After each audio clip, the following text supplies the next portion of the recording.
ഇന്ന് എൻ്റെ ദുബായ് കഥ എൻ്റെ പാർട്ട് 2 ആണ്.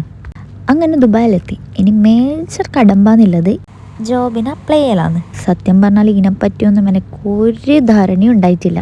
അങ്ങനെ ഞാൻ ഇൻഡീഡ് ലിങ്ക്ഡിനാണ് മെയിനായിട്ട് കോൺസെൻട്രേറ്റ് ചെയ്തത്. ഇൻഡീഡിൽ നിന്നാണ് എനിക്ക് കൂടുതൽ റെസ്പോൺസ് കിട്ടിയതും.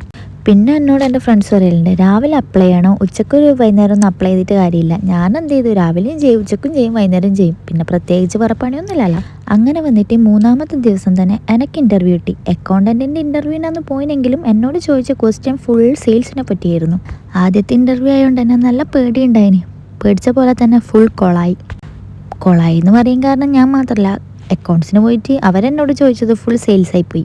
പിന്നെ നെക്സ്റ്റ് വീക്ക് എനിക്ക് 2-ാമത്തെ ഇൻ്റർവ്യൂ കിട്ടി. അതിൽ ഞാൻ സെലക്ട് ആവുകയും ചെയ്തു, ഓഫർ ലെറ്ററും കിട്ടി. പക്ഷെ ഞാൻ ജോയിൻ ചെയ്യാണ്ടിരിക്കാൻ എനിക്ക് എൻ്റേതായ കാരണങ്ങളുണ്ടായിനി. ആദ്യത്തെ ഇൻ്റർവ്യൂ അറ്റൻഡ് ചെയ്യാൻ മാത്രമേ നമുക്ക് പേടിയുണ്ടാവുള്ളൂ, പിന്നെ അത് തന്നെ മാറിക്കോളും. ഞാൻ അക്കൗണ്ട്സിന് ഇൻ്റർവ്യൂ അറ്റൻഡ് ചെയ്തതിലെല്ലാം എന്നോട് ചോദിച്ച ക്വസ്റ്റ്യൻസ് ഞാൻ പ്രിപ്പയർ ചെയ്ത് വന്നേനു. അതെൻ്റെ ഭാഗ്യം. അപ്പോൾ ബാക്കി കഥ അടുത്ത വീഡിയോ പറയാം. ഇൻ്റർവ്യൂ അതോടുകൂടെ നിന്നില്ല, കഥകളുണ്ട്.